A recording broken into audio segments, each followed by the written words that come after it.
Since 2002, Empowerment Resources, Inc., a nonprofit organization, has empowered more than 1,500 youth and adults in Duval and surrounding counties through its programs Journey into Womanhood, Girls Mentoring, Life Skills for Teens, and parenting education coaching.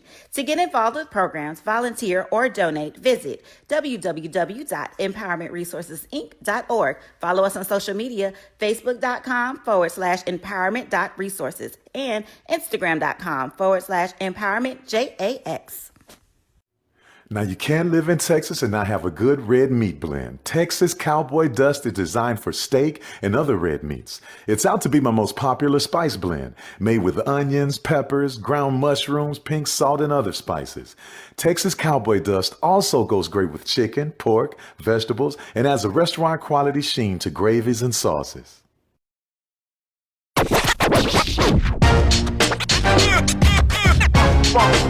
It's like a loop machine. Going around town, trying to get down. Vanilla smoked sea salt seasoning is for seafood. The tarragon and fennel bring out the natural sweetness in seafood. I also use it in rice dishes, on yams, asparagus, blueberry pancakes, and believe it or not, chocolate chip cookies. Vanilla smoked sea salt adds a salty and savory component to sweet dishes that create a symphony for the tongue. Have you had your YT Productions?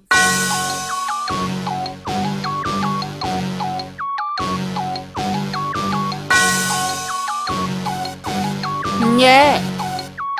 I love my HBCU. And boy, I love it, love it. I love it, love it. I love my HBCU. And man, I hope my team they won. Yeah. I hope my team they won.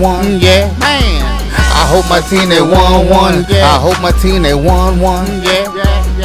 I tune into the HBCU Sports Lab to see if my team won or lost.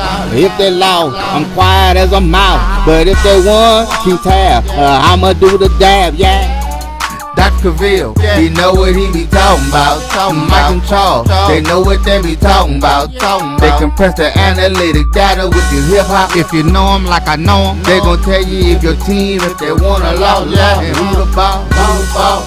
So listen to Professor, yes sir, and pay attention, cause he gon' teach a lesson.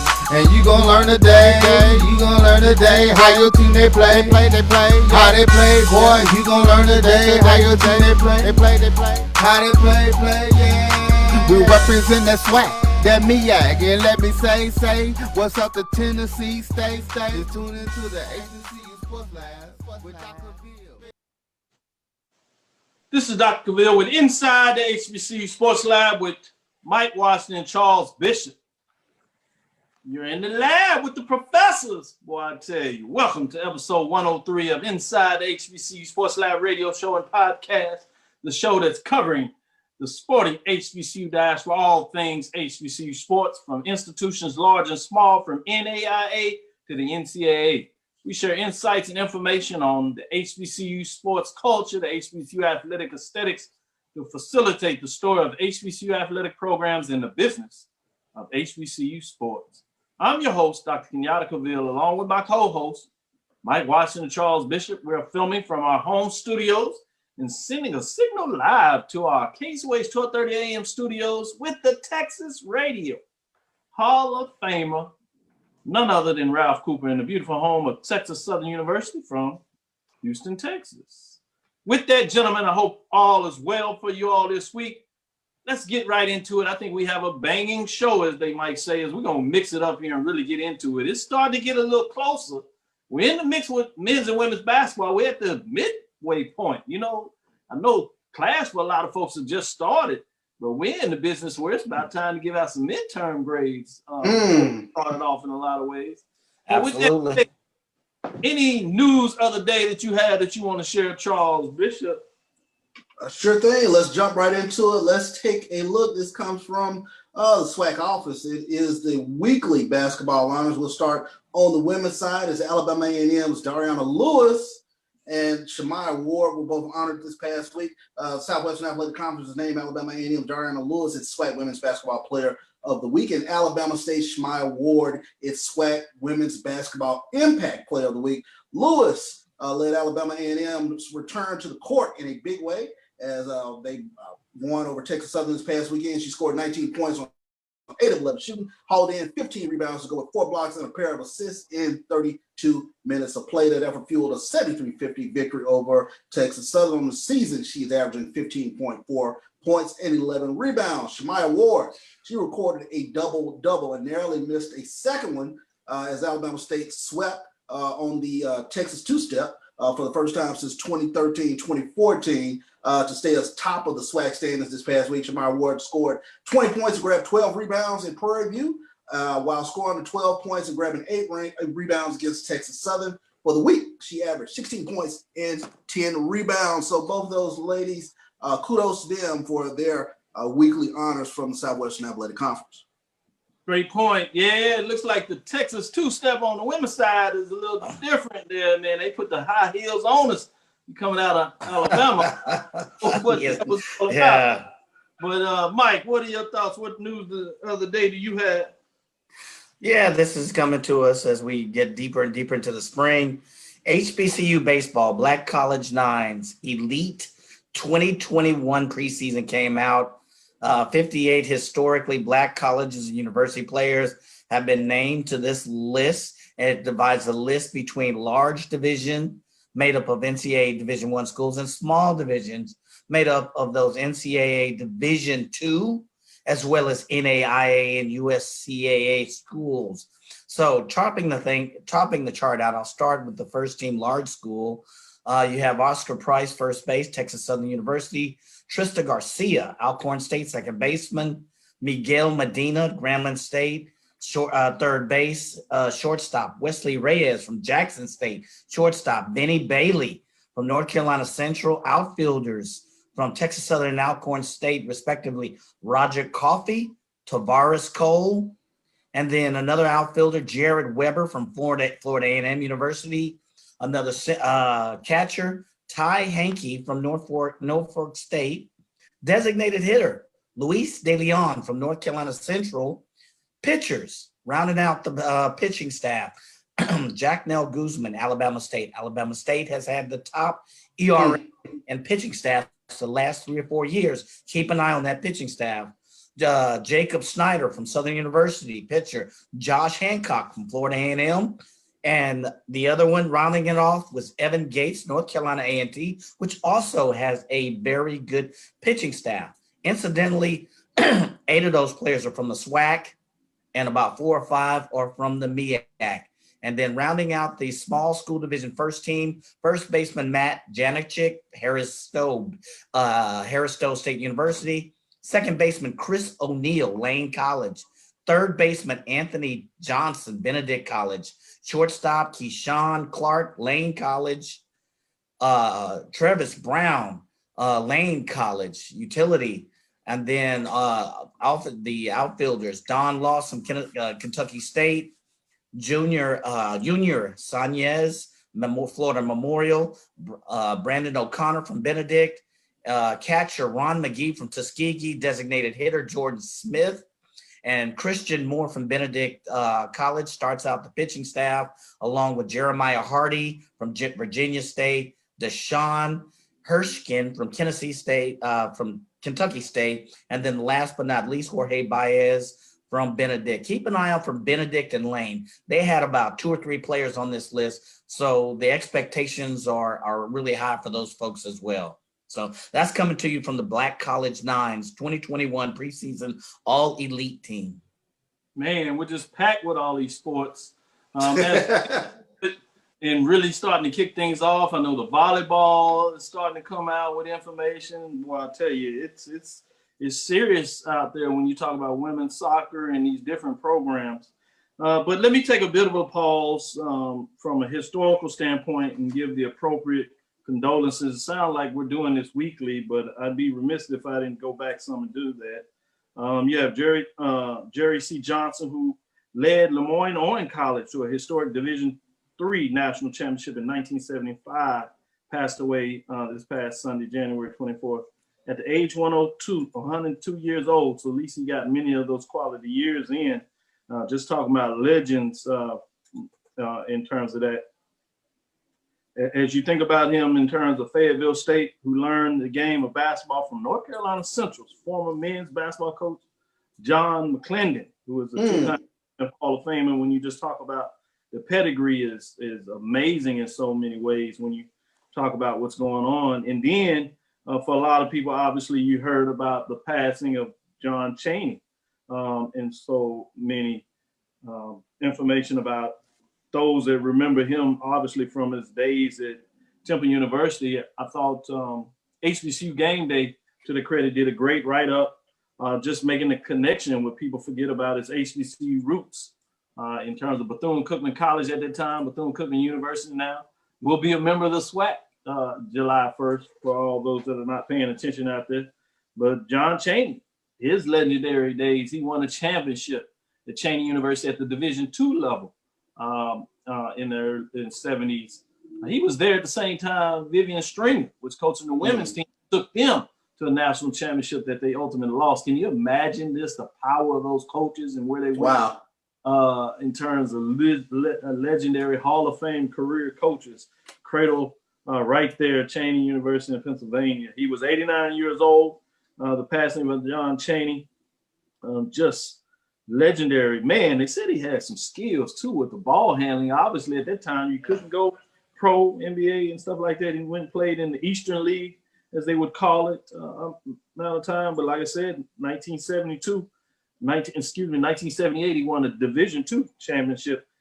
The brother went 232-56 at Chaney, despite an annual recruiting budget of just $700 in 1982. Man, $700. The Division, yeah, exactly. At the Division II level, that's like the Final Four. He lived at the Elite Eight, with him finally chopping down the nets, if you would, cutting them down, as they say, in 1978. But he went to the Elite Eight like 8 times, a couple of Final Four appearances, and a championship loss. But he lived in the championship era over that short career before he took on the Temple, took them to Elite Eight. Couldn't quite get that Final Four, but condolences to him in terms of what he's been able to do. I'm going to pass it back to you, Charles. Just wanted to get that information out there and make sure that we paid our dues, if you would, and tip our cap, or if they say in the basketball world, dribble that ball one last time on the basketball hardwood. I just wanted to give the appropriate condolences to Mr. Coach John Chaney. No doubt about it. You talk about a legend of the game, John Chaney. In the past year, John Thompson, now John Chaney. But like you mentioned, Dr. Cavil, it's a kudos to HBCU Game Day in terms of recognizing his tie to HBCUs in terms of his play at Bethune-Cookman. My initial foray into the Masters program was your class, History of HBCUs, where we watched a documentary that featured John Chaney in terms of his playing days at Bethune-Cookman. ESPN documentary, Black Magic. Great point. If you hadn't seen it, go check it out. You can go to YouTube and get a large clip of it at no cost. But yeah, check out Black Magic. I use it in my class. We'll use it this year. I'm back to teaching at HBCU history, both at the undergraduate and the graduate level in our master's program. Oh man, so much good content in that class. I just can't get enough of it. I'm always excited when I get into that class. Mike, any comments that you wanted to give on John Chaney before we jump back into some other news? No, I echo what Charles is saying. Kudos to HBCU Game Day. A number of sources that gave him his just due. I think people often associate him with coaching first, but as you alluded to, Dr. Cavil, he was one heck of a player. He was NAIA All-American, and he was the most valuable player in 1953 NAIA. But the thing that stands out, I'm sorry, is that press conference. Was it not? Coach Calipari. Coach Calipari, when he went off. But he was a man of deep passion. You did not mess with his players or his team. But honestly, that still stands out with me. I mean, he didn't play. That's for sure. So. Great point there. Let me go ahead and pass it back to you, Charles. Any additional updates you have? Yeah, Dr. Cavil, all my Jackson State people, they're pinging me now to remind our listening audience that National Signing Day is upon us. And Why you gotta admit that? I'm just saying that I looked up and my inbox was full. I'm like, what's going on? Is there something going on tomorrow Sunday? Is that a big Is there a special announcement or I don't know. Apparently there's a school that's doing pretty well with signings and that. So I'm not gonna mention that school, we don't want to get into all that, but I'll just say they're doing pretty well. So that's right. In terms of that, well, Mike, let me go back to you while Charles is having so much fun getting ready for signing day. We'll get him in there. Well, a couple of my alumni are pinging me as well, asking me about Cam Mack. Yes, and his honors. So he has been number one. He's the Box Troll National Player of the Week. He also is number one in the nation in assists at I think 8.3, 8.4 per game. So kudos to him as well, Mr. Cam Mack of the first place Prairie View A&M Panther basketball team, who is playing well. So Jeremiah Gambrell also is getting some honors as well for his play. So a couple of Panthers getting their just due recognition. So that's coming from Panther Nation. Yes, but speaking of which, Southwestern Conference named their players of the week.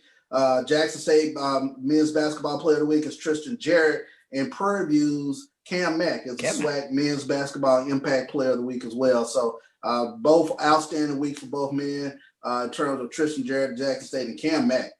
You talk about getting it done. This past week, he helped the Panthers remain one of two unbeaten teams in league play for the week. He averaged 19.5 points to go along with 11 assists. Added 3 steals for the week while logging 37 38 minutes respectively versus Alabama A&M and Alabama State. Mack currently ranks as one of the top assist leaders in the nation, dishing out an average of 8.4 assists per game. I was off. I said 8.3. I was off. I said 8.3. The Prairie View, you see both of us, Mike stepping up. We so excited. We stepping on each other. Say that again. What'd you say about Prairie View? In fact, let me do this. We got a special guest, and we're bringing to the stage, to the show, to the lab, none other than the Prairie View A&M University men's head basketball coach, Coach Byron Smith. So we'll have him updated as we're getting him to bring in as we're waiting to bring him in online. Let me give a shout out to some of those following us that are getting prepared for this great interview. We have Lawrence D. White, Prairie View, checking out. He's going to be excited about this interview here. We have Willie Alex Hine checking us out from Richmond, Virginia, CIAA Country. Lonnie Shaw, A&T Aggies in the house, getting it done. Joe Clay is on the line. Graham Fan. Joe Cleasy. There you go. Franklin Nelson giving us some love in here. Texas Southern University, Keith Martin. We have Lawrence D. White again. Chris LeBlanc checking us out in here. I got a little plaque I got to show out for this. I got this as we getting Coach ready to go and going to come straight. Oh, wow. Yeah, that's what we doing over here. Kay Johnson is normally in the house. Enzo Phillips, Herbert Bolden, Wendy Jenkins, Bishop, Kimberly Reynolds, Diane Weber, Roy Mitchell, Donnie G. Just to give you a shout out. Let me go on and get it to our guest here, Carlos Brown. Make sure he doesn't wait any longer. We have none other than the Prairie View A&M University men's head basketball coach, Coach Byron Smith. How's it going today, Coach Smith? It's going well. And yourself, Dr. Cavil? Oh man, it's good. It's good. Man, you in the lab. You don't have to be like. I need to get you like you were in the game yesterday. You got the guys fired up. Had me ready to lace them up a little bit, Coach. You're doing well down at Prairie View. Trying to. Yeah, we're hanging in there. Yes, sir. Hold on a second. Had to get your PV stuff ready, huh?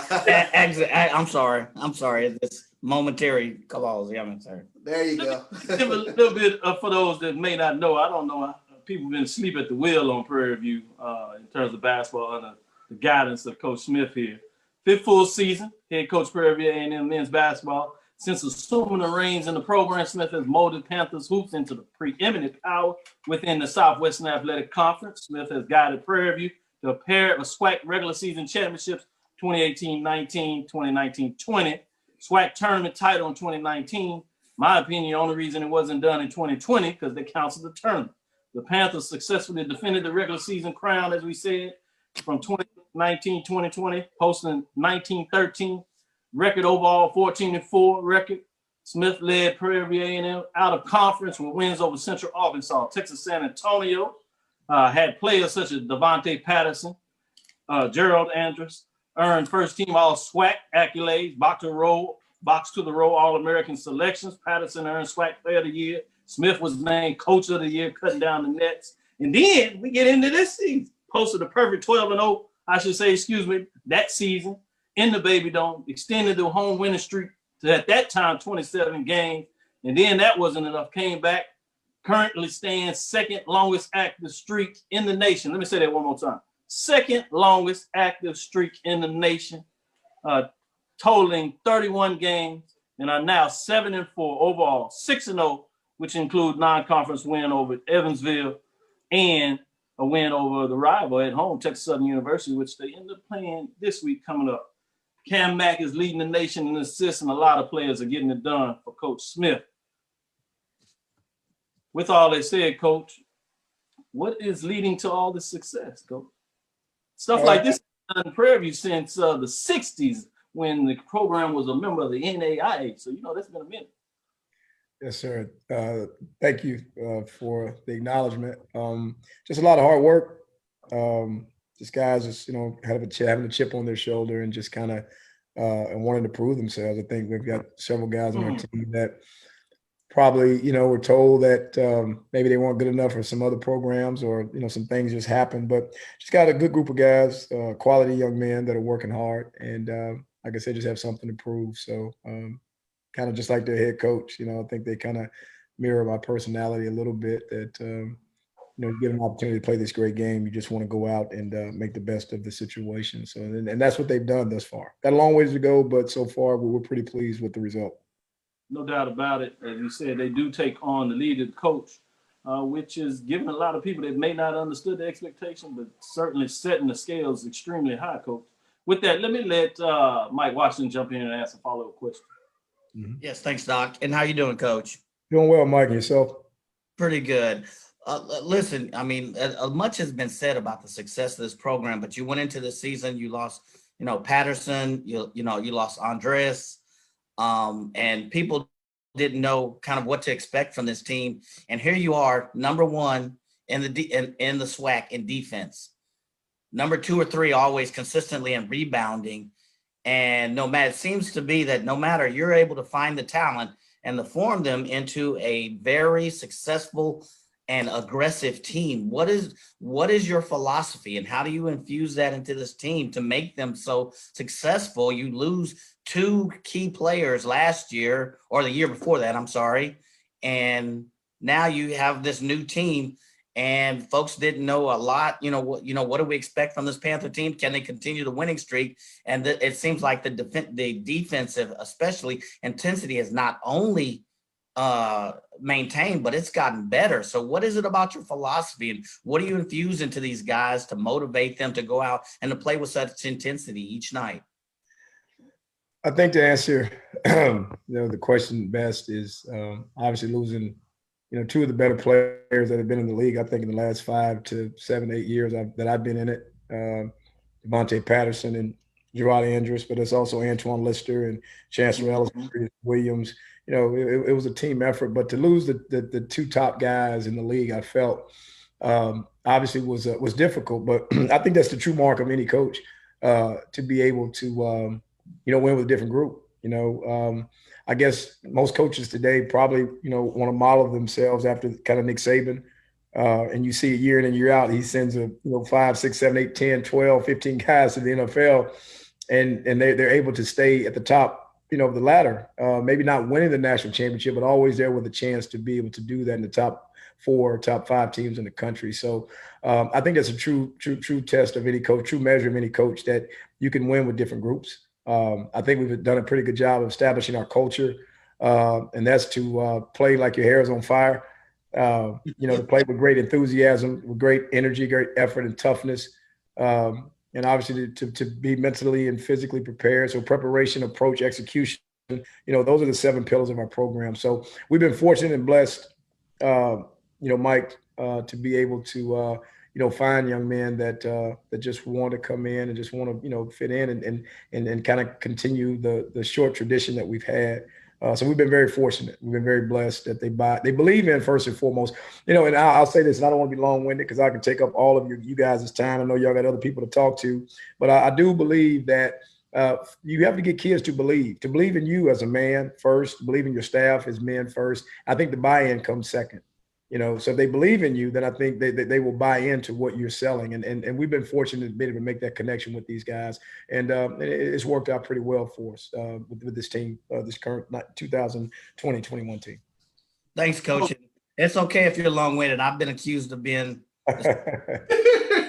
Absolutely. Yeah, he like to get a dissertation question. Yes. Gotta work. But with that said, take your time, Coach. We have you here. It's not often that we get to have you on and really get a chance. So we want to give those out there that want to see really behind the scene in a lot of ways of how you've been able to galvanize this team to the success. And you have a lot of fans out there from Prairie View and just generally HBCU fans that want to see the SWAC and teams do well. And so they want to understand. So we're going to give you a chance as long as you have some time. You took the time out of your business schedule. We want to get into some of the excellence of those, some of the sauce, if you would, some of the things behind the scenes in regards to what has made you successful. Obviously, I know you can't tell all your secrets because they're just that. You want the recipe for success. But what you can share with us, we certainly appreciate it. With that, let me let Charles jump in and ask a follow-up question, please. Sure thing. Coach, I wanted to, follow up on what you were talking about with the culture, because this has been a season unlike any other where we have some games and, we'll have pauses for COVID protocols and things of that nature. But how important is it to have that culture established, especially when there's been so much roster turnover? As you mentioned, guys like Jared Anderson and Devontae Patterson, Antoine List. I mean, the starting 5, probably for the past year, is gone. And now you kind of have a whole new mix of guys, but you've been able to continue to keep rolling and things of that nature. How important has been that culture just to be established in terms of what guys' expectations are coming in? Extremely important. It obviously would have been a lot easier had we had this team returning, the 1920 team. Guys, kind of knowing, how things are supposed to go and the expectations. So it would have been a lot easier for every team in college basketball to have 6 or 7 or 8 guys coming back as opposed to leaving. It has been very challenging, but I said it from the onset, guys, that the teams and the people that are able to make the adjustments. I mean, that's what life's all about. You never know what's coming your way. We talk all the time about tomorrow, what I'm gonna do next month, but you know what, man plans and God laughs. So, I've just been the kind of person that I just say, hey, you know what, if we're able to make the adjustments and stay tough and focus on certain things, and the only thing that we've been able to, that we can control has been our attitude, our effort and our execution on a daily basis. Everything else is just kind of up in the air. When we're going to play, if we're going to have a stoppage or we're going to have a positive test. So it has been challenging. But I tell my kids all the time, and we live by this, is, tough times don't last, but tough people do. But you're able to go and deal with some adversity. And it's really preparing these young men for manhood. It's bigger than basketball. Basketball is a great platform that I've been blessed to be able to be able to reach young people. And these young men have answered the call. It's been a lot of uncertainty. You get 18, 19-year-old guys, a lot of uncertainty. But the one thing I will say, they've attacked the work. They've tackled it. They have focused on what they can control. And every day they've been on the court, they've worked extremely hard. And here's another thing I have to say is that I've told them that you have to play each game and each practice like it's your last, because with this pandemic, it could be. So I owe them a lot of credit. I'm really proud of them. I'm very thankful that they've hung in there and that they've continued to work hard each and every day to be the best that they can possibly be, not only on the court, but off the court as well. Even with the academic situation has been tough as well. You get young people that are used to, I think everyone's a creature of habit, going to class every day, going and sitting in class and being, around, their fellow students and the professors. Now they have to go and learn remote, and that hasn't been very easy. So these young people have been challenged. But I think the good part about it, I think that they've answered the call, and I think this has been a great preparation for the real game, which is life. So I'm pleased that they've done well, and we got a long way to go, but I am proud of the effort and the focus that they've demonstrated, and we just hope that it continues. Sure thing. Thank you, Coach. Yes, sir. Certainly. With that, Coach, I know very spiritual in a lot of ways, confident in yourself and what you bring to the table, but you're humble with it. Can you talk about that framework and maybe who have been some of the individuals that you follow or pattern yourself after in regards to putting what together now as Coach Smith?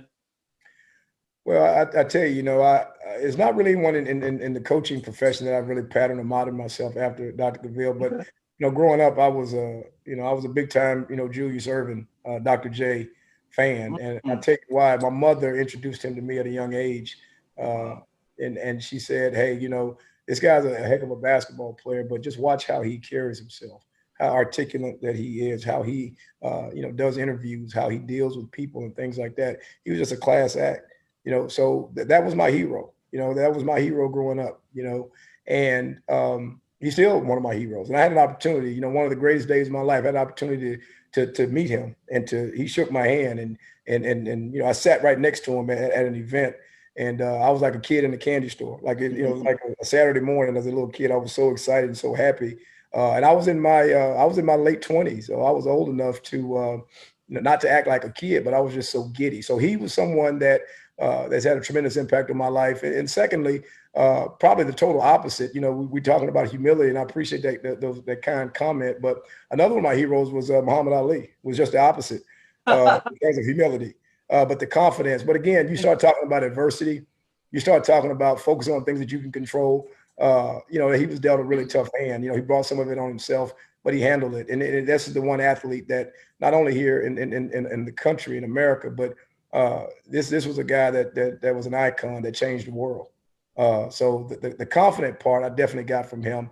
I don't think I'm very pretty like he was. I don't talk about my good looks like he was. I'm not as good looking as he was. But someone that taught me the importance of believing in yourself, because if you don't believe in yourself, who else will? So that's where the confidence comes from. And then the third person, and probably the first person, was my mother. She's just instilled in me to want to be something in life and to want to be someone. And obviously I got introduced to the game of basketball at a young age, but just that desire to be someone. I'm from Bossier City, Louisiana, and a lot of people never heard of it. And it's nothing exciting about it. When I left Bossier City, they went into a depression. So I'll let you know how bad they're doing. If I was the person that was a shining light. But she taught me to and instilled in me values and good core values and work ethic, and to treat people right. And you get more bees with honey just being nice to people and things like that. So I think the respect end of it, and just wanting to be something, to make something of myself, I got that from my mother. So I would say Willie Blackshear, Julius Erving, and Muhammad Ali are the people that were instrumental in my life and had a huge impact on the man that I am today. Thank you for sharing it, Coach. If you don't mind, we'd like to take a quick break and then bring you back maybe 5-10 minutes to close out the interview. But as we're going to that break, one of the followers online asked that you think about this, and if you're willing, when we come back, to give us this. If possible, please share any of the motivational quotes or sayings that you use to inspire your student athletes during a crisis. And she just wanted to say that she agrees basketball is a vehicle. #JustWork. So your comments are resonating with people. We'll take this quick break, and if you don't mind, we'll come back and allow you to answer that if you would consider. This is Dr. Cavil inside the HBCU Sports Lab with Mike Washington, Charles Bishop. We'll be right back as we will continue with our interview with Prairie A&M's University head basketball coach Byron Smith. Two-time champion, I may add. Have you had your Earth Blend coffee today? At Earth Blend Coffee, we take pride in offering you the very best of beans across the world, blended and roasted to perfection, giving you superior quality and satisfying and flavorful taste. Experience the world in one cup with Earth Blend Coffee.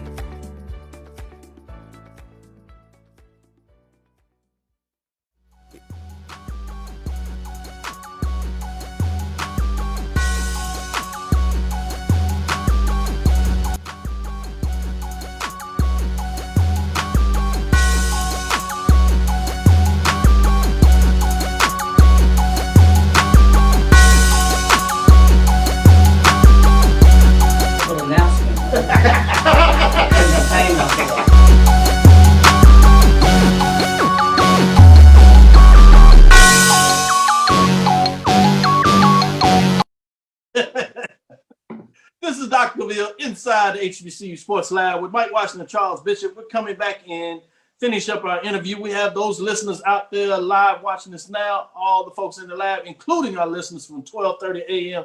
KSOH, The Source, listening to us in the greater Houston area behind the Hall of Famer, Radio Hall of Famer Ralph Cooper. With that, back to our interview with Prairie A&M University head men's basketball coach, Coach Byron Smith. As we left off, we asked you to think about a motivational quote, a saying that you use to inspire your student athletes during a crisis. You know, it's something that I share. It's every day, you know, and it's pretty simple and it's very cliche, but tough times don't last, tough people do. You know, I've said that and I say that all the time to my own children, to anyone that'll listen, and that's just true. You know, you're not going to have heaven on earth. That's another one. You're going to go through some things on this earth, but it's if you handle it the right way, it's preparing you, for the real test in life, which is manhood. You know, and these guys are going to be fathers. They're going to be husbands. Husbands. They're going to be fathers one day. And people are going to be looking to them as they're looking to people right now for guidance and for direction. So, we have a lot of, some soul, some real good talks at the end of every practice, so those are some of the things that I share with them. And I think it's starting to resonate with them. And I see a, difference in them and just their approach each and every day. So if nothing else, I mean, just to focus and really get them to, be tough and to be able to stand the test of time. And I think they're heading in that direction. I feel really good about this group and past teams that we've had as well. So I feel really good about what we've done with these guys. Well, I ship it back to Charles to ask a follow-up question and going back to him. Chuck Hunt says, Bossier City, Louisiana, small world. It's across the Red River from Shreveport, Louisiana, a great high school basketball program in Bossier City. It's the Bossier City High School Bearcats boys basketball team. So, see, I told you, small world. We got folks out here that recognize, you think it's a small place, but you got fans and followers that recognize a lot going on. So just wanted to share that a little bit with you, Coach. You're yes, in sir. the lab. We got some of the best fans out here now. Charles, go ahead and follow up. Yes, Coach, talk to us a little bit about Cam Mack for those of us who have not seen this player play during this season, but he's one of the top players in the nation in terms of distributing the ball. But talk about his play and how he has been able to come in and accept the culture and really propel this basketball team. Like you say, Cam is, one of the top playmakers in the country at any level. Obviously, he transferred in from the University of Nebraska, where he was all conference last year. He's one of the best point guards in one of the best conferences, probably the best conference in the country last year. Had some maturing to do. It didn't really work out for him there. I think it was a mutual deal that, he needed to, find another spot. He wanted to get back closer to home. He's from Austin, which is right up the road from us at Prairie View.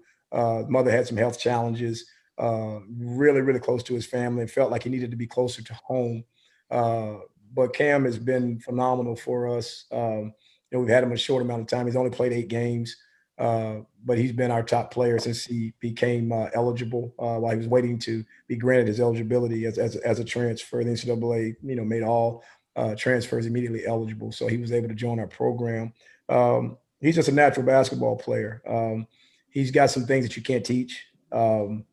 He's a young man that I think has an opportunity to play at the next level. I think, the thing with Cam is that, really trying to impress upon him to, get in the weight room a little bit more, you know what I mean? Spend a little bit more time, in the gym. Things just come so natural for him. And you get athletes like that, that things just come easy to him. But he's a young man, I think, that's got a chip on his shoulder. He's had some naysayers out there. Some people have kind of questioned some things about him. And again, I think it was just more about maturity. But he's hit the ground running for us. If you haven't seen him play, he's definitely worth the price of admission. He does some great things. He's a leader of our team. He's a little bit flashy. He likes a little bit of extra mustard on his hot dog, if you will. You guys will probably see that on Saturday night. I try to tell him, damn, when you're doing things like this, man, and you celebrating and things like that, you gotta act like you've been there before. Act like this is not. So when you celebrate sometime, guys, people are looking at you that don't really know you and say, well, man, he's pretty excited. Maybe that's his first time doing this, or maybe he's never played this well. when you have that type of a reputation, people are coming to see you do that. So act like you've been there before. We got another saying that I've used with my guys. It's called KISS. You know, we say, keep it simple, sunshine. So we have to continue to tell Cam, just keep it simple, make it plain, future, if you will, and not to draw too much attention to yourself. But he's an outstanding basketball player. He's becoming more of an understood young man. He's improving, he's maturing, and I think he's got a bright future. And we're really excited to have him up on the hill. Sure thing. Mm-hmm. No doubt about it. Great points to make. Let me go back to you, Mike, with a follow-up question there. Yeah, Coach. Getting back, you mentioned a couple of minutes ago losing, players, and so now players like Patterson, Andres, Lister. Now you look at it. Now you have Mack, Daniels, Gambrell. Mm-hmm. It's almost a policy of next man up. So what's your approach to recruiting? What are some of the challenges, and what kind of folks do you look for when you're recruiting? Do you dive into the AAU ranks, or what's your approach overall? By any means necessary. The first and foremost is they have to be tough kids. Because this is probably the nicest that I am all day long when I'm on this Zoom with you guys. Dr. Cavil knows I get out pretty good. But it's all tough love. You rough them up a little bit, but you love on at the end of practice. And I always make sure that these kids know I care about them before they leave the practice floor or the game. It doesn't matter. You always let them know that because, these kids, some of them can be fragile at times and things like that. But the next man up. I think everyone has adopted that in professional sports, college. You're not a smart coach. If one player defines your team, you haven't done a really good job in recruiting. Have to be able to. Cam Mack goes out for Texas Southern for whatever reason. I can assure you, there's going to be someone there that's maybe not better than him, but they're not going to be, down at the bottom. I mean, we've done a good job at being able to recruit, and we recruited this year for depth. This is the deepest team that we've had. And it's not a one-trick pony. As dynamic as Cam Mack is, and Dr. Cavil and guys, he's pretty dynamic at times. Yeah. But Darrell Roberts coming off the bench. I'm serious. Big time. Darrell Roberts could probably start any other program. Absolutely. I think, and he probably could be starting for us, but we like that dynamic of him coming off the bench. Jeremiah Gambrell is a young man I've known since the 6th grade, being down at Fundy Rec Center. Back when I was down there shooting my set shots, I got a chance to meet him and work with him a little bit. So I've watched him grow as a person. He's a dynamic guard as well. He's someone that I think was Box to Road Player of the Week this past week. And so, we've got depth, and we've got guys on any given night can get 20 points a game for us.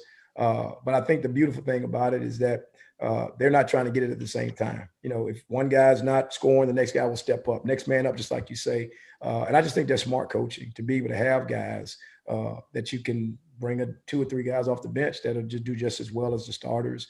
And that's kind of how we wanted this thing to be. And that's kind of how we want this deal to, moving forward, how we want to, have our program to have multiple guys that can step up and that can have a great impact on any given night. Certainly. As we Thank you, Coach. And certainly want to be respectful of your time. Mm-hmm. Did want to follow up. One of the followers did say they used the terminology KISS, but they said they didn't use sunshine. They use it different. Hey, guys, trust me. I don't use it when they students. No. Not one of my Christian moments, Dr. Cavil. Absolutely. Let's say Rev Cosby wouldn't like that. Absolutely, no doubt. So as you talked about the team, besides just Mack, but the team is something to see. Obviously, COVID-19, we got to be respectful and certainly understand that. I've heard you go on different programs and really implore people to be safe and take care of other folks. But I did want people to understand that you can come to Prairie View. It's better if you do the season tickets. You can do walk-up, but be mindful there is just the maximum capacity to let in. And so that's something to consider to take that drive. So call ahead, get your tickets, but it is worth going down there. You have the luxury this week, though. The game will be on ESPN against Texas Southern University. Talked a little bit about that matchup. And so the last thing I'll ask you before I give you a chance to kind of share some thoughts, or you might want to put it all in together. What are your thoughts going into Texas Southern University rival? You had some really solid success against their program, lifting Prairie View, not only in terms of winning championships against their rival, because while it kind of went back and forth for a while, Texas Southern ascended back to where they were over a period of time. And now it looks like Prairie View is getting a little more back in the mix, a little better handed that. Thoughts going into this matchup this Saturday of how you're going to be successful. And last thing, when I talk about this big picture of this, you've been able to do it in different styles. When we went to SWAC championship in Birmingham, you got it done. The way that your team did the mid-range was just amazing to me. You've always had the defense, but now you seem to be doing a little more on the defensive side. Now you got a different type of player that leads the league in assists. So you're able to do it in so many different ways. Talk about what is going to be necessary to be successful against Texas Southern and the rest of the season. Well, first and foremost, we're really excited about the matchup with Texas Southern. It's the most important game to us because it's the next game. And I know it's cliche, but that's really how we feel about it. I'd be remiss if I didn't say I love Texas Southern first and foremost. I went to school at the University of Houston, so I've met so many people over the years, the people that are yourself being there. I love the place. I mean, it's I've spent a lot of time over there. So the rivalry takes on a life of its own. You get more people in their 80s and 90s that get out and go for a walk and walk over to the HPE building or walk over to the Baby Dome. They won't come out all year to watch the game, but for some reason they come out and watch that game. We get excited about that. Isn't that the truth? Is obviously the place that helped me pay my bills for a while. I've worked over there for a little bit, and that's right. Just some phenomenal people that are over there that I have good relationships with. One of my mentors in life, and he probably doesn't like for me to call him a mentor because it makes him feel old, is Mike Davis. And that guy has helped me more than any coach in the country, in the world.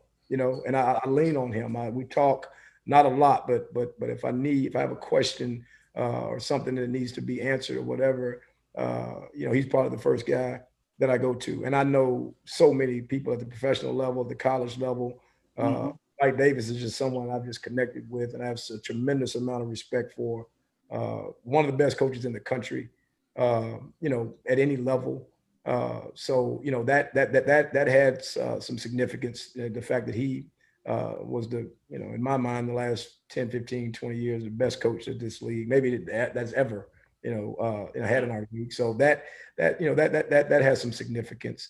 Believe it or not, guys, and I don't want to make this too big of a deal, but I've won at every SWAC school in the conference. I've won on their home court as a head coach, except Texas Southern. I've yet to be able to win a game as the head coach.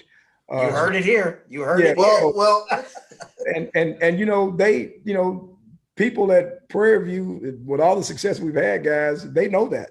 I mean, and unfortunately for me, guys, it's part of my performance evaluation. I always get a negative mark on that at the end of the year with the AD and Coach Pete and all of that. So I'm praying, guys. I need to make something happen this time around because I want to keep my job at Prairie View, but they definitely are excited about it. Everybody's fired up about it. I think it's a great game. I'm really appreciative that Dr. McClellan was able to maneuver and work ESPN to make this game a feature game as opposed to a Monday night deal. That it's really important, and I think the world is going to be entertained. I think it's going to be two great teams. I have a tremendous amount of respect for Johnny Jones. Johnny Jones is a Louisiana guy. I'm biased. I was coming out of high school, and he was the assistant coach at LSU. And I led the state of Louisiana in scoring, Dr. Cavil. But LSU didn't recruit me. And I told Johnny Jones, I said, you did two things that were super duper significant. One was positive, one was negative. I said, you recruited Shaquille O'Neal, which was huge, but you didn't recruit Byron Smith, which was huge. So I tease him all the time about that. That I think you left a good one on the table. So we laugh about that all the time. But he's a phenomenal human being. I think he's an excellent basketball coach. I think he stands for the right thing. I think he's a great example to young African-American males, just in terms of his image and how he carries himself. And so I'm really excited about that matchup as well. But again, it's going to be great. Looking forward to it, excited about it. Fan base is excited about it. Our players are really excited about it. I think the first time around they were, coming off of COVID a little bit. So I'm not sure that they were probably at full strength. I think that they are now. So I think it's going to be a heck of a contest. And we're excited about it. We're preparing hard for it. And just really looking to come out and give the fans a great show. Two great institutions that stand for something in the world, not just in terms of African Americans, stand for things. Some great people have come out of these institutions that are leaders in our world today. So I'm privileged, I'm blessed, I'm thankful to be a part, of this rivalry, and just looking forward to going out and just doing the best that we possibly can to make people feel good about being at the game and making people feel good about graduating from these two great institutions. It's a fun event. Really looking forward to it, guys. Well stated. That's a great word. I think Charles has a quick one he wants to get in there. So go ahead, Charles. Yeah, I mean, Coach, that was a great statesman sort of statement in terms of talking about Prairie View, Texas Southern. But this is your Muhammad Ali moment. Has the balance of power shifted from Houston out west down 290 down to Prairie View? Absolutely. Absolutely. Prairie View is the greatest of all time. We're Prairie. We're this, we're that. There's no way they're gonna be staying with us. We're gonna take them out in 40 minutes. It's gonna be a TJ. No, God. I mean, it's. I guess right now, I guess you can say it's kind of tilted a little bit. I won't say shifted, just kind of tilted a little bit because if we don't come out and we're not prepared, they can beat us very, very easily. They're talented enough. They're disciplined enough. They're well coached. They got talented guys. I mean, they've got tradition and they got the home court, and I'm pretty sure with whatever the percentage of people that are allowed to be there, it's going to be at that number. So, it's a good event. I think it's good for the city, even though we're in some trying times. I think it's going to bring smiles to a lot of people's faces. And that's what you need to be about right now. 2020 was very difficult, very difficult year. I mean, more people have transitioned. People I've known personally, sports figures, actors, actresses, entertainers. I mean, it's just been a very difficult time. So right now, anything that you can do to bring a smile to someone's face and to make your time around someone beneficial to that person, I think that's very, very, very, very important. I think it's needed. And we're just agents, right now, for joy, if you will, and so we take it very, very seriously, and that's why I talk to our guys about sportsmanship. If a guy's down on the ground, man, pick him up. Pat him on the back. Be respectful to coaches and fans, and no matter how much they're going to heckle you, because they're going to get on you at Texas Southern, you wink at them or you smile at them, or yes, ma'am, no, ma'am, because they're going to get on me too. I mean, they get on me about my suit.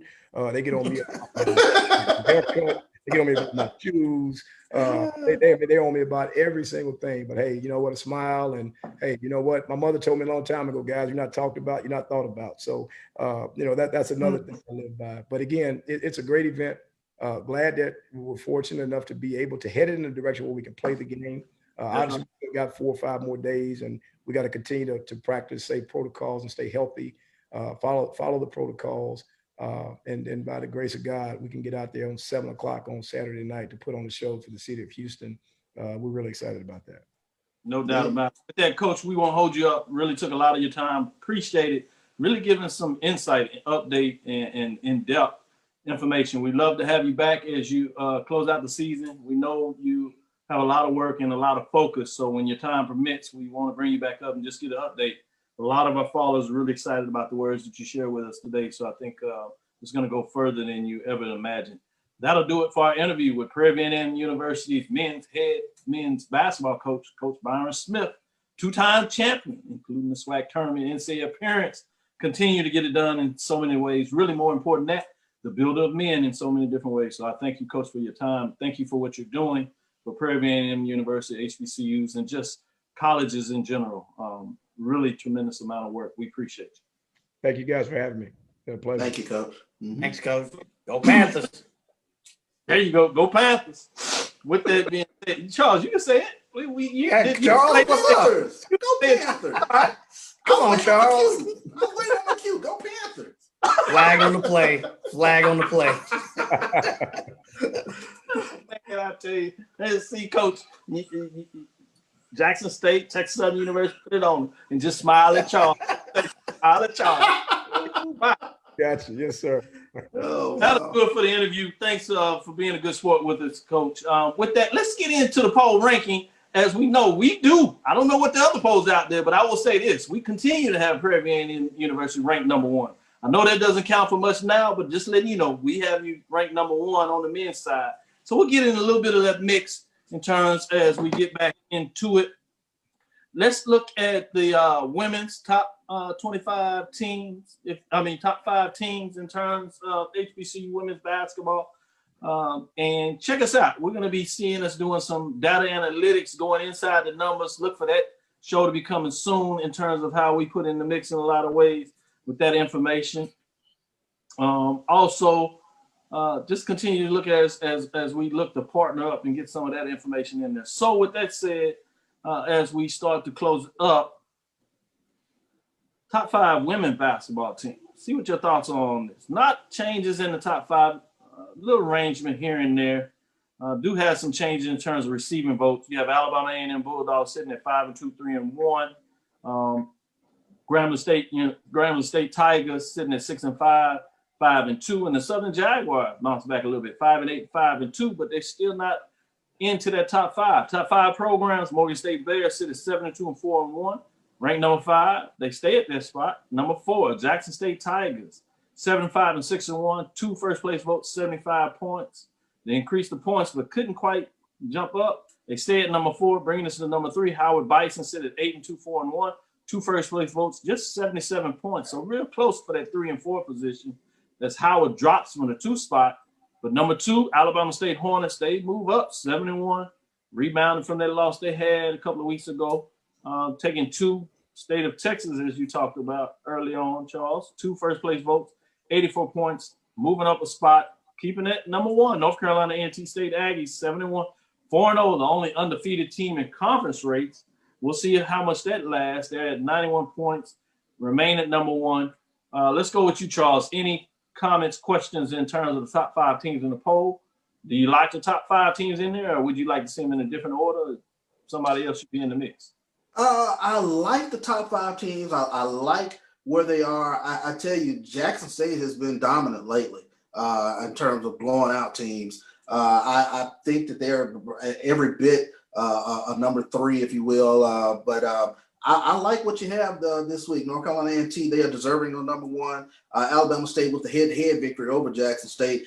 They're deserving of where they are. And I'm going to say this now. Watch out for the Bulldogs. I know they're coming. Dariana Lewis is back. So, that gives Alabama A&M another scorer, another rebounder that can really give teams problems. And the thing that jumps out at me with these top teams here, they beat you up on the boards. They really, you take a look at the statistics, they really get after it on the boards. Alabama State, Jackson State, Howard, they all rebound very well. And if I'm not mistaken, they each has a player that is averaging a double-double as far as points and rebounds. It will be interesting. I like that about Alabama A&M. They're moving. Morgan State is playing today, digging it in. It's going to be interesting. You've seen not the fluidity of the MEAC teams playing every week, which I think is going to be interesting to see whether they either keep winning or can they even get played, because not playing is going to start affecting them as well as the SWAC teams play if they continue to win. Any thoughts in the top 5 for you, Mike? No, I kind of agree for the most part with what CB has said. I do think Jackson State is one of the best performing teams right now. And I think probably if there's anything, I like the 5 that you have up here. I would switch. I would move Howard down and move Jackson State up. I think the best teams right now are A&T, North Carolina A&T, Alabama State, and Jackson State, with Howard following close behind. I kind of look at their strength of schedule, and I kind of factor that into my judgment. But I'd like the type 5, but I say Jackson State. In the SWAC, it's a Jackson State, Alabama State show, and then North Carolina's on a 1,000,000-game winning streak. And so Yeah. it's hard to repudiate that. So Yeah. I just moved Jackson State up a little bit because they're playing awfully well. Yeah, I think Howard Bison with just 2 losses overall, while they're getting that slight edge, but they're going to have to get on there and play a little bit. I think what took it, give you a little insight, what gave Alabama State advantage in terms of looking at all this, they got the benefit of the fact that they had 3 wins. Yep. Over, because the delayed game was not counted in the previous week. It was pushed to Wednesday. You might see the same type of factor with Morgan State, though, this week, as they are going to essentially have a chance to play 3 games because they played today, which was not factored in the ranking. But I can give you a final on that. They beat up on Coppin State 72-43. So they're making a statement, and they'll have 2 this weekend. So it'll be interesting to see how that factors in, since you have such a weird type of schedule. Some teams not playing. Some teams end up playing 3 games in a week. Some other teams are just playing 1. How is all that going to phase out? And it'll be interesting to see week to week what it looks like. But as you get closer to the end, are you going to get a little more separation that you start to talk about, with Jackson State certainly being arguably one of the top teams? It might just be more about timing right now in terms of schedule week to week, how that flows. The other thing that's going to be interesting when they get a chance to play Alabama State at home.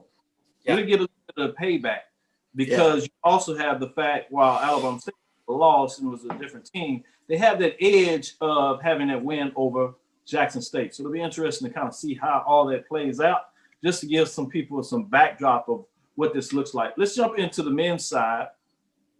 A new team in the top 5, so it'll be interesting to see what that looks like. You have receiving votes, Hampton Pirates 7-8, 6-4. You have Morgan State Bears 9-4, and you have Southern Jaguars sitting at 4-6-4 and 2 overall receiving votes.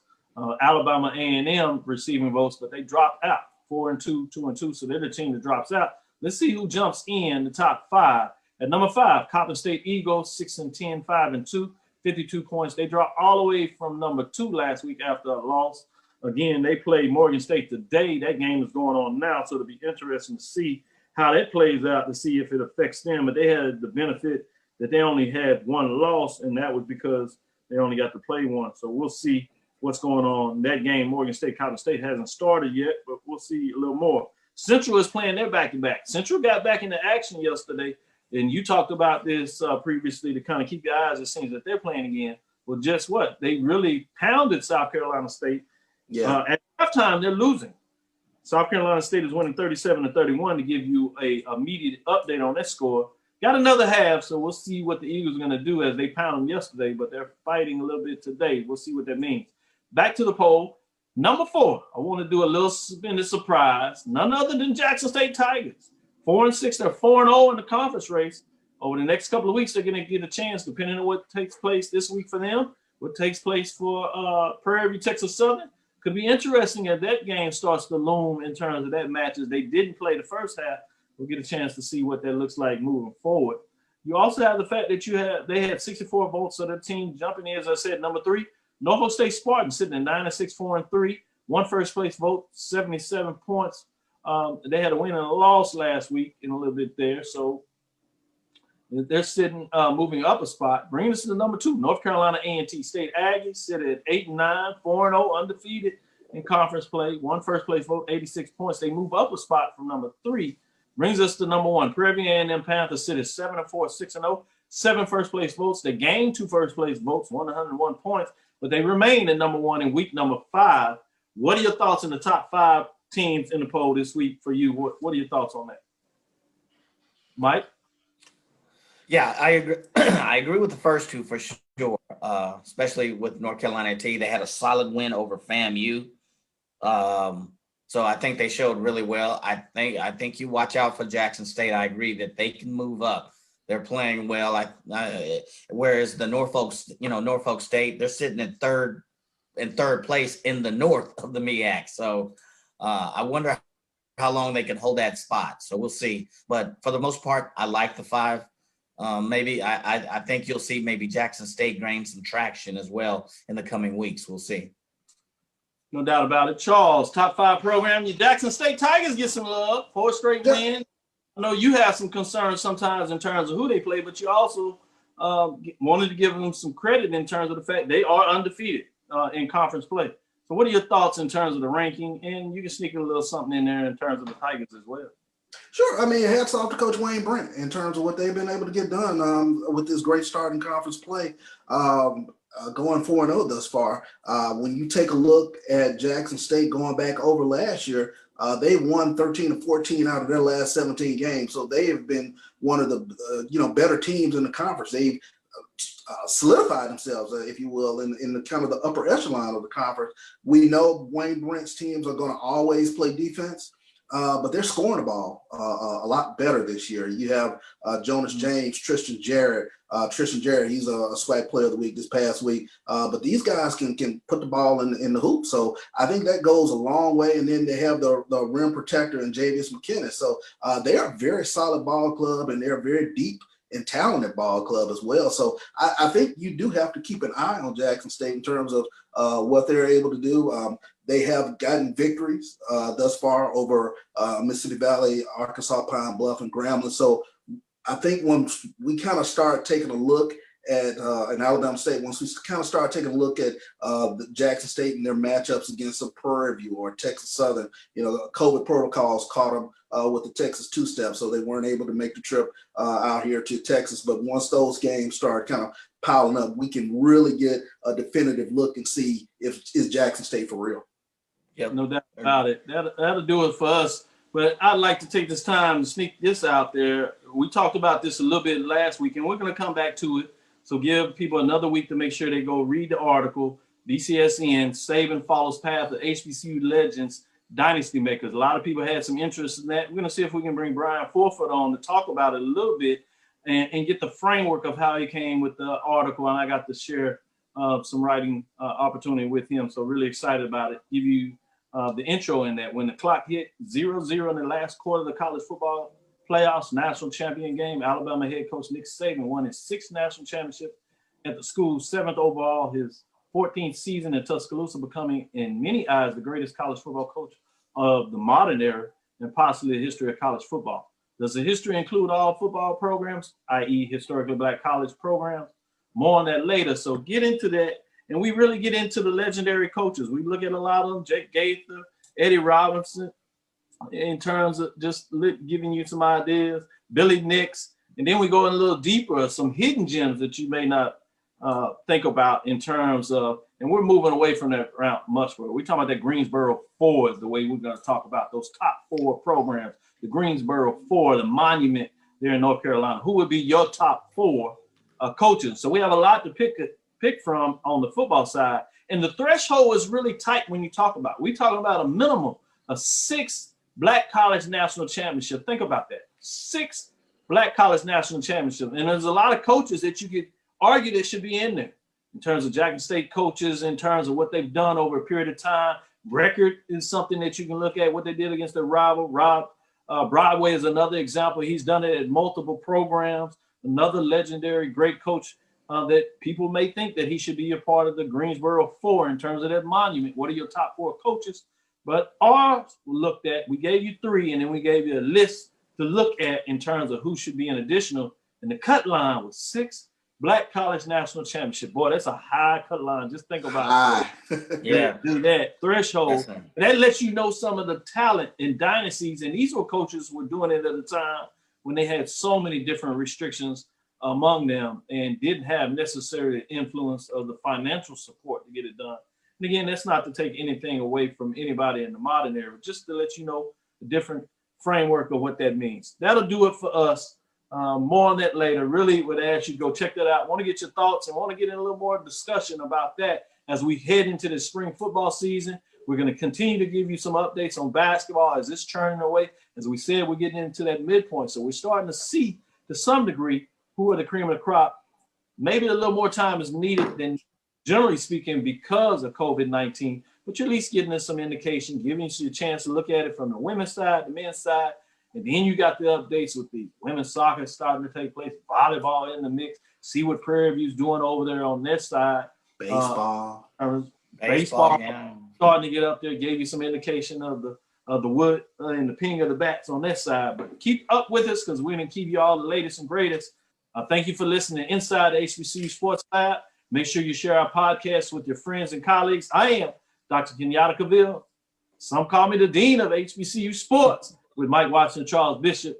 We had a great interview with Prairie A&M University head men's basketball coach Byron Smith and what he's been able to do with his short period of time, but all the success in terms of what's going on there and that big matchup against Texas Southern University, the rival matchup, going to be fascinating in so many different ways. Again, we want to thank you for listening to Dr. Cavil's Inside the HBCU Sports Lab with Mike Watson and Charles Bishop every Tuesday right here at 6 o'clock Central Standard Time. We look forward to next week as we discuss the latest news in the lab. Follow me, Dr. Kenyatta Cavil, on Twitter, Facebook, and Instagram, Dr. Kenyatta Cavil. Again, that's Dr. Kenyatta Cavil. Want to shout out to all the followers out there in the lab that continue to make us great, because without you all, we are nothing. So we want to say we appreciate all the love that we have in terms of what you give us, because you give us so much, and we try to make sure we give it back. With that, dream big, continue to move forward. We will talk with you soon. Charles? Of course. Mike? Lecture. Dismiss. It was a monumental game for A&M and Tampa. It was a monumental game. Somebody had to lose, and thank God it was them this time. We knew it was going to be a battle. Look at Jake Ave's record. 202 and 36, I think, some off-the-wall figures. And nobody would play him because they didn't want to take a chance of getting beat. But the truth of it is, over 46,000 tickets. Blacks were sitting in the east stands. Whites were sitting in the west stands. And the score wound up 34-28. The only thing we proved that we wasn't inferior, that we were not inferior, and we were not afraid. For one night, for 160 minutes, we was better than them.